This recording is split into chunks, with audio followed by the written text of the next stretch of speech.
Hello, my name is William George. So I'm going to be talking about how you can use sort of social identity mechanisms to complement cryptoeconomic or economic incentives, particularly in crowdsourcing, and particularly crowdsourced dispute resolution. So I'm a researcher with the Kleros cooperative, which is building a crowdsourced dispute resolution platform. So a lot of what I do is motivated by that. And to just briefly recall the motivation, I'm going to say a little bit about what Kleros is. So the idea is, imagine you have parties in some economic relationship. A small business owner has hired a freelancer, and they have some dispute. The small business owner doesn't think the freelancer has done adequate work. The freelancer disagrees. They could go to small claims court. They could go to traditional arbitration. The idea of Kleros is they can use a crowdsourcing platform, where you have some users on the platform who are randomly drawn, and they're asked to rule on who is right in this case. And currently, how that works, how the people are drawn, we say jurors are drawn in this process, is partially based on a token weighting process, where your odds of being drawn for a case depend on how many tokens you stake. And this prevents malicious parties from creating a bunch of fake identities and getting disproportionate weight because they're limited in how many tokens they have. So some jurors are drawn, they think about the case, they analyze things, and then ultimately, they rule, and they're motivated by kind of cryptoeconomic economic incentives. They're rewarded or penalized based on how they rule, compared to how the rest of the community decides. This is all on a blockchain, and this has worked pretty well for the kinds of cases Kleros has been considering so far. We've produced a bunch of crowdsourced judgments. But one asks, does this very financialized process, what are its limits? And some very interesting writing has been done on the limits of cryptoeconomics generally by Nathan Schneider, Vitalik Buterin, to say, in this very financial games without very much of a social identity layer, what do we lose? What isn't possible?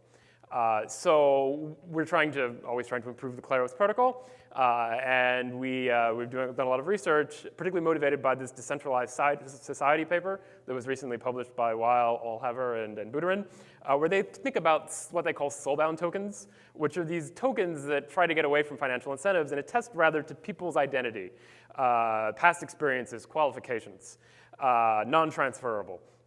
And then an idea that we think about using in Kleros is to include these in how the weightings for how jurors are drawn.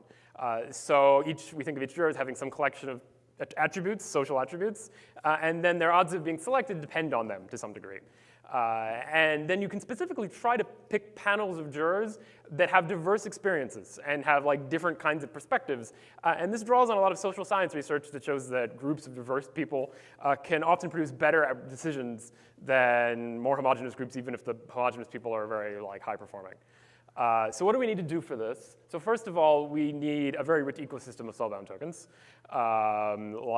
So this gets a bit at the decentralized identifiers that people talked about earlier. You can imagine some kind of institution that's granting a qualification. My university, I got a diploma. They sign a message saying I got a diploma, and that creates a soulbound token that appears in my wallet. So that would be great. Maybe my university is slow with the times and doesn't do that. Another possibility would be crowdsourcing again. So someone could say, I'm an expert in X, and then she could ask a crowd, okay, here's my portfolio, here are my past experiences. And if the crowd agrees, then she gets a soulbound token. And once people have a bunch of soulbound tokens that usefully attest to their identity, you want to have good tooling around that, good social recovery mechanisms to make them easy to use. Then you get to these sort of interesting research questions in Kleros specifically for Kleros, how can we weight people's chances of being drawn based on their aspects of their identity? And we're particularly inspired by weighting formula around weighting contributions to quadratic funding in the decentralized society paper, where the idea is you want people to have more weight if they come from different kinds of communities, elevating different voices. And here, again, we think about applying those to juror selection. And there are all kinds of interesting research questions. How do we make this attack resistant? Blockchains are this really harsh environment. How can we make this solid and attack resistant? What's the right weighting formula? Some of the inspiration is similar to quadratic funding, maybe other applications. So do we want the same formula? What should the important differences be? And there are all these interesting questions that I'd be really happy to collaborate on people if they have similar problems. And to try to improve pluralism in crowdfunding. So thank you.